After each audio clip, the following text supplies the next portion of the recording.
السلام علیکم ورحمۃ اللہ وبرکاتہ۔ امید ہے آپ سب خیریت سے ہوں گے۔ تو آج ہم سود کے بارے میں جانیں گے کہ سود کیا ہوتا ہے، سود کی تعریف پڑھیں گے اور سود کا حکم اور اس کے بارے میں علماء کیا فرماتے ہیں۔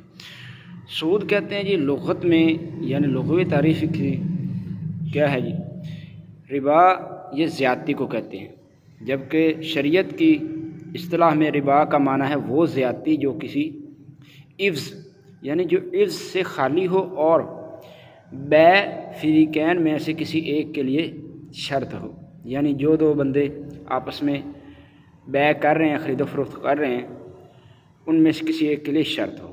اب ربا کی وجہ کیا بنتی ہے، علت کیا ہوتی ہے؟ کہتے ہیں ربا کی علت کے بارے میں علماء کا اختلاف ہے۔ کچھ علماء کہتے ہیں وہ اپنا موقع پیش کرتے ہیں اور کچھ جو ہے نا وہ اپنا موقع پیش کرتے ہیں۔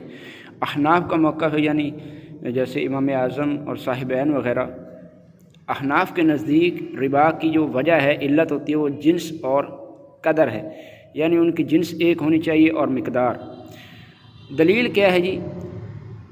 جنہوں نے یہ احناف نے اوپر علت بتائی ہے، اس کی دلیل دیتے ہیں کہ حدیث مشہور ہے کہ جس میں رسول اللہ صلی اللہ تعالیٰ علیہ وسلم نے 6 چیزوں کا ذکر فرمایا اور انہیں برابر برابر ہاتھوں ہاتھ، یعنی فوراً فروخت کرنے کو جائز قرار دیا، اور فرمایا والفضل الربا، اور جو زیادتی ہے تو وہ سود ہے۔ 6 چیزیں یہ ہیں، یعنی گندم، جو، کھجور، نمک، سونا، چاندی۔ تو ان چیزوں کی علت جہاں بھی پائی گئی وہاں ربا متحقق ہو جائے گا۔ زیادتی کی صورت میں برابر برابر جائز ہے، لیکن اگر زیادہ طلب کی تھوڑا دے کر، یعنی آپ نے کہا کہ ہم نے 1 کلو گندم کے بدلے 10 کلو گندم کے بدلے میں ہم نے 15 کلو یا 12 کلو گندم لینی ہے، تو یہ سود ہوگا جو اوپر والا ہوگا۔ امام شافعی فرماتے ہیں کہ اللہ تعالیٰ کے نزدیک ربا کی علت تو یعنی کھانا اور ثمنیت کہتے ہیں قیمت کو، قیمت ہے، جنس کو علت نہیں مانتے امام شافعی۔ کہتے ہیں بیع کی اقسام بھی ہیں، بیع باطل ہوتی ہے اور بیع فاسد ہوتی ہے۔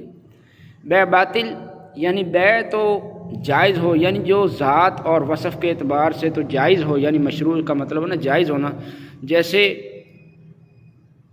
خون اور خنزیر وغیرہ کی بیع۔ لیکن باطل کیوں ہوتی ہے؟ باطل اس وجہ سے ہوتی ہے کہ جو مشروع نہ ہو، یعنی جواز اس کا نہ ہو، مشروع نہ ہو کا مطلب جواز نہ ہو، جائز نہیں ہے۔ اور پھر بیع فاسد کیا ہوتی ہے؟ یعنی یہ ایسی بیع ہے جو اصل اور ذات کے اعتبار سے مشروع ہو لیکن وصف کے اعتبار سے مشروع نہ ہو، یعنی وصف کوئی ایسا پایا جائے جس کی وجہ سے وہ جائز نہیں ہے۔ اب ان میں فرق کیا ہے؟ فرق یہ ہے کہ امام شافعی رحمۃ اللہ علیہ کے نزدیک دونوں میں کوئی فرق نہیں ہے، مگر احناف کے نزدیک دونوں میں فرق ہے، جو تعریفوں سے واضح ہے کہ بیع اصلاً ہی مشروع نہیں، جبکہ بیع فاسد تو اصلاً شروع ہے، یعنی درست ہے، مگر کسی وصف کے اعتبار سے جائز نہیں۔ جیسے کپڑے کی بیع جائز ہے لیکن ثمن اور رقم مطلق رکھتے ہوئے کپڑے کی بیع جائز نہیں۔